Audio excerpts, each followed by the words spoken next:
यहोवा का यह वचन अमित्तै के पुत्र योना के पास पहुंचा। उठकर उस बड़े नगर नीनवे को जा और उसके विरुद्ध प्रचार कर, क्योंकि उसकी बुराई मेरी दृष्टि में आ चुकी है। परंतु योना यहोवा के सम्मुख से तर्शीश को भाग जाने के लिए उठा और याफा नगर को जाकर तर्शीश जाने वाला एक जहाज पाया और भाड़ा देकर उस पर चढ़ गया कि उनके साथ होकर यहोवा के सम्मुख से तर्शीश को चला जाए। तब यहोवा ने समुद्र में एक प्रचंड आंधी चलाई और समुद्र में बड़ी आंधी उठी, यहां तक कि जहाज टूटने पर था। तब मल्लाह लोग डरकर अपने अपने देवता की दुहाई देने लगे और जहाज में जो व्यापार की सामग्री थी उसे समुद्र में फेंकने लगे कि जहाज हल्का हो जाए। परंतु योना जहाज के निचले भाग में उतरकर वहां लेटकर सो गया और गहरी नींद में पड़ा हुआ था।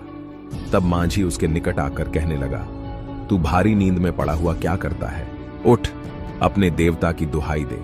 संभव है कि ईश्वर हमारी चिंता करे और हमारा नाश न हो। तब मल्लाहों ने आपस में कहा, आओ हम चिट्ठी डालकर जान लें कि यह विपत्ति हम पर किसके कारण पड़ी है।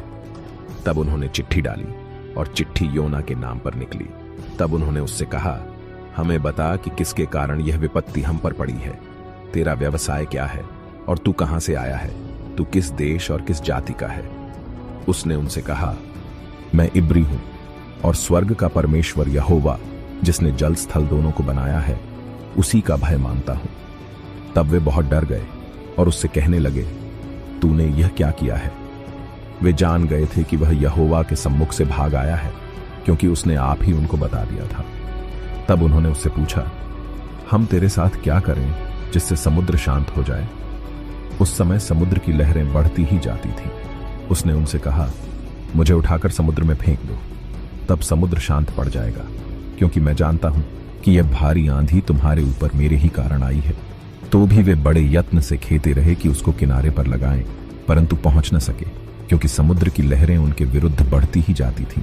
तब उन्होंने यहोवा को पुकार कर कहा, हे यहोवा, हम विनती करते हैं कि इस पुरुष के प्राण के बदले हमारा नाश न हो और न हमें निर्दोष की हत्या का दोषी ठहरा, क्योंकि हे यहोवा, जो कुछ तेरी इच्छा थी वही तूने किया है। तब उन्होंने योना को उठाकर समुद्र में फेंक दिया और समुद्र की भयानक लहरें थम गईं। तब उन मनुष्यों ने यहोवा का बहुत ही भय माना और उसको भेंट चढ़ाई और मन्नतें मानी। यहोवा ने एक महामच्छ ठहराया था कि योना को निगल ले, और योना उस महामच्छ के पेट में 3 दिन और 3 रात पड़ा रहा। तब योना ने महामच्छ के पेट में से अपने परमेश्वर यहोवा से प्रार्थना करके कहा, और यहोवा ने महामच्छ को आज्ञा दी और उसने योना को स्थल पर उगल दिया। तब यहोवा का यह वचन दूसरी बार योना के पास पहुंचा, उठकर उस बड़े नगर नीनवे को जा और जो बात मैं तुझसे कहूंगा उसका उसमें प्रचार कर। तब योना यहोवा के वचन के अनुसार नीनवे को गया। नीनवे एक बहुत बड़ा नगर था, वह 3 दिन की यात्रा का था। और योना ने नगर में प्रवेश करके 1 दिन की यात्रा पूरी की और यह प्रचार करता गया, अब से 40 दिन के बीतने पर नीनवे उलट दिया जाएगा। तब नीनवे के मनुष्यों ने परमेश्वर के वचन पर विश्वास किया और उपवास का प्रचार किया गया, और बड़े से लेकर छोटे तक सभी ने टाट ओढ़ा। तब यह समाचार नीनवे के राजा के कान में पहुंचा, और उसने सिंहासन पर से उठ अपना राजकीय ओढ़ना उतारकर टाट ओढ़ लिया और राख पर बैठ गया। राजा ने अपने प्रधानों से सम्मति लेकर नीनवे में इस आज्ञा का ढिंढोरा पिटवाया, क्या मनुष्य, क्या गाय बैल, क्या भेड़ बकरी या और पशु कोई कुछ भी न खाएं, वे न खाएं और न पानी पिएं, और मनुष्य और पशु दोनों टाट ओढ़ें, और वे परमेश्वर की दुहाई चिल्ला चिल्ला कर दें और अपने कुमार्ग से फिरें, और उस उपद्रव से जो वे करते हैं पश्चाताप करें।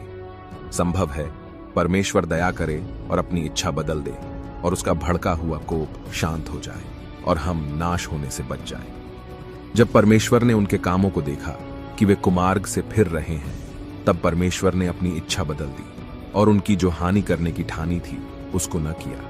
यह बात योना को बहुत ही बुरी लगी और उसका क्रोध भड़का, और उसने यहोवा से यह कहकर प्रार्थना की, हे यहोवा, जब मैं अपने देश में था तब क्या मैं यही बात न कहता था?